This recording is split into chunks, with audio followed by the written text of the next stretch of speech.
Thousands of anti-ICE protesters marched through Minneapolis on Sunday to voice their anger at the fatal shooting of a local man a day earlier. "Shut it down," they chanted, as many waved signs calling for justice for 37-year-old Alex Pretti, who was shot and killed by a Border Patrol agent on Saturday morning. The Department of Homeland Security said Pretti was shot after he approached Border Patrol officers with a gun. Officials did not say if Pretti brandished the weapon or kept it hidden. An agency statement said officers fired defensive shots after Pretti violently resisted as officers tried to disarm him. Minnesota Gov. Tim Waltz expressed dismay at the characterization. "I've seen the videos from several angles, and it's sickening," he said.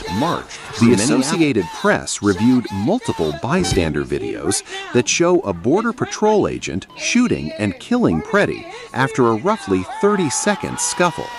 The videos appear to contradict the statements by the Trump administration.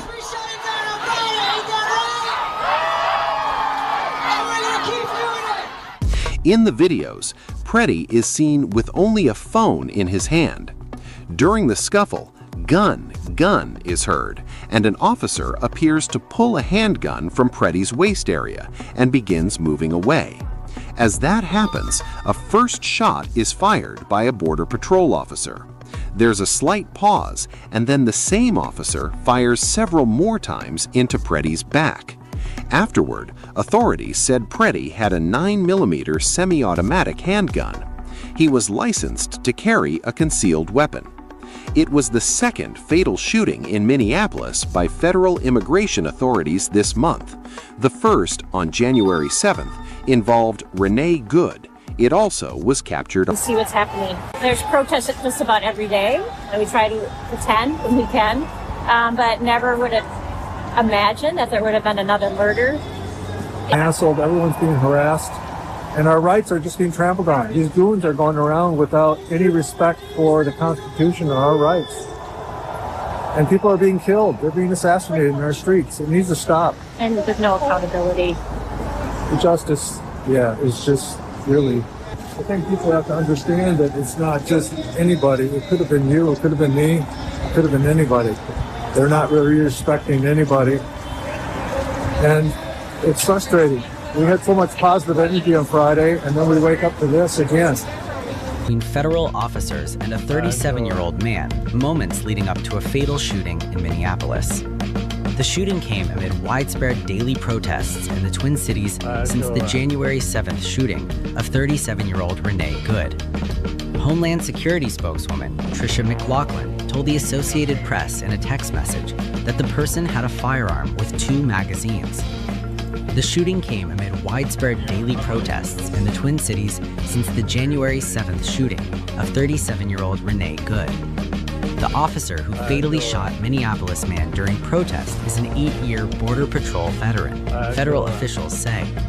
Family members say the man killed by a U.S. Border Patrol officer in Minneapolis on Saturday was an intensive care nurse at a Department of Veterans Affairs hospital who cared deeply about people and was upset by President Donald Trump's immigration crackdown in his city. Alex Jeffrey Pretti, 37, was an avid outdoorsman who enjoyed getting a hula leopard dog, who also recently died. He had participated in protests following the killing of Renee Good by a U.S. Immigration and Customs officer on January 7th. He cared about people deeply, and he was very upset with what was happening in Minneapolis and throughout the United States with ICE, as millions of other people are upset, said Michael Pretti, Alex's father. He thought it was terrible, kidnapping children, just grabbing people off the street. He cared about those people, and he knew it was wrong, so he did participate in protests. Pretti was a U.S. citizen born in Illinois. Like Good, court records showed he had no criminal record, and his family said he had never had any interactions with law enforcement beyond a handful of traffic tickets. In a recent conversation with their son, his parents, who live in Colorado, told him to be careful when protesting. The Department of Homeland Security said that the man was shot after he approached Border Patrol officers with a 9mm semi-automatic handgun. Officials did not specify if Pretti brandished the gun. In bystander videos of the shooting that emerged soon after, Pretti is seen with a phone in his hand, but none appears to show him with a visible weapon. Family members said Pretti owned a handgun and had a permit to carry a concealed handgun in Minnesota. They said they had never known him to carry it. Minneapolis Governor Tim Walz, a Democrat, said in a social media post that he had been in contact with the White House after the shooting. He called on President Donald Trump to end the crackdown in his state. The details surrounding the shooting weren't immediately clear. At 9:05 a.m. Central Time, the Department of Homeland Security law enforcement officials and officers were conducting targeted operations in Minneapolis against an illegal alien whose criminal history included domestic assault with intentionally inflicting bodily harm, disorderly conduct, and driving without a valid license. An individual approached U.S. Border Patrol officers with a 9mm semi-automatic handgun. The officers attempted to disarm this individual, but the armed suspect reacted violently. Fearing for his life and for the lives of his fellow officers around him, an agent fired defensive shots. Medics were on the scene immediately and attempted to deliver medical aid to the subject, but he was pronounced dead at the scene. The suspect also had 2 magazines with ammunition in them that held dozens of rounds. He also had no ID. This looks like a situation where an individual arrived at this scene to inflict maximum damage on individuals and to kill law enforcement. About hundreds of protesters then showed up at the scene.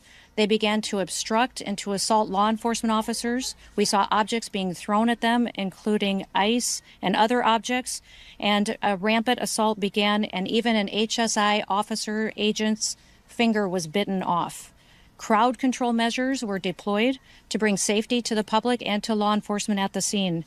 And once again, I want to remind everybody that this situation and this tragedy did not have to happen. This individual showed up to impede a law enforcement operation and assaulted our officers. They responded according to their training and took action to defend the officer's life and those of the public around him. And I don't know of any peaceful protester that shows up with a gun and ammunition rather than a sign. This is a violent riot when you have someone showing up with weapons and are using them to assault law enforcement officers. Our message is really clear and straightforward. We need ICE out of Minnesota. They are not making us more safe. As the tragic killing this morning, as people saw it viscerally on that video, shows us they are making us less safe. And finally, we call on our Republican colleagues to stand with us. I know they know what's going on here because it's happening in their own districts. Right now, we are focused on getting ICE out of the state. And of course, we will use every lever that we have. But I do remind people that Donald Trump runs the White House. And sadly, because to date we have not seen the Republican members of Congress standing up, he also seems to run the Congress. The city of Minneapolis is filing a declaration after today's shooting to encourage the judge to rule on a temporary restraining order on Monday that would grant us immediate relief and would help stop this operation that has been so harmful to the city of Minneapolis. The state of Minnesota has resulted in multiple shootings and tragic deaths. I have formally requested assistance from the National Guard to support the limited number of officers that we have in the Minneapolis Police Department. We have around 600 officers in total. Days off have been canceled. Our incredible Minneapolis police officers have been working tirelessly to do their day-to-day work, and simultaneously they are put in the middle of these chaotic situations. We will not be able to do this on our own, and so we are getting assistance from both mutual aid jurisdictions as well as the request to the governor for the National Guard, and we're appreciative of the assistance. Our officers are tired. Our businesses are tired, and this additional support is necessary. And again, the chaos that we are seeing is caused directly by ICE, Border Control, and this federal